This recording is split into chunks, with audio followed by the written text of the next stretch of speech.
The aforementioned MSNBC pundit, or a guy who often appears on pundit, is named Eli Mistal. He used to work on Wall Street with one of the big law firms there, went to Harvard. And here's what he said about America before 1965, number 26. One of the laws you write about is playing out right now, the Immigration and Nationality Act. Now, this administration is using this statute to justify the detentions and possible deportations, actually, of visa and green card holders who they seem to deem a threat to U.S. foreign policy. What do you make of the administration's use of the act? And more broadly, is Trump really setting up a First Amendment showdown, which is what Whoopi's been talking about? Yes, absolutely. One of my premises for the book is that every law passed before the 1965 Voting Rights Act should be presumptively unconstitutional. Right? But because before the 1965 Voting Rights Act, we were functionally an apartheid country. Not everybody who lived here could vote here. So why should I give about some law that some old white man passed in the 1920s? Okay. I'm not sure who's higher on the anger scale, this gentleman or Jasmine Crockett. Here's what she said about Trump not abiding by laws she disagreed with, only to be reminded of her hypocrisy by Congressman Darrell Issa, number 22. The problem that we have right now is that if we continue down this road, then we will not have a rule of law, because we have people that are currently serving and they're saying things like, ignore the judge's order.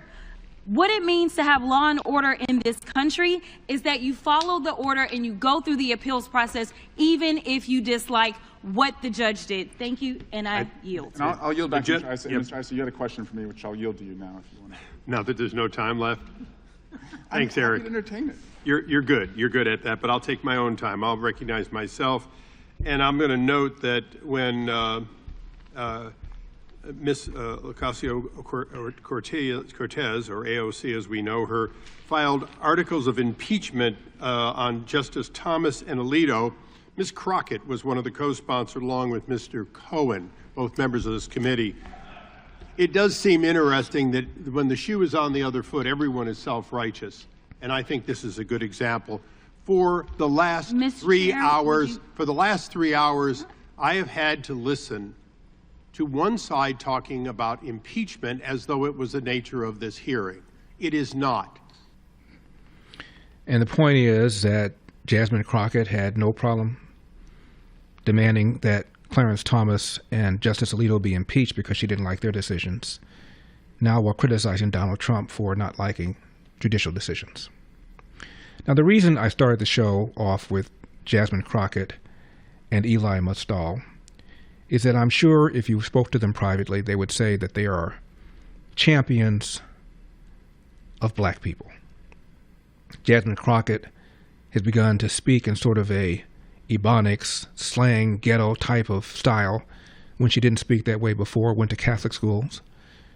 When her predecessor anointed her as her successor, she's on YouTube, spoke standard English, didn't say y'all and ain't and all and that kind of stuff.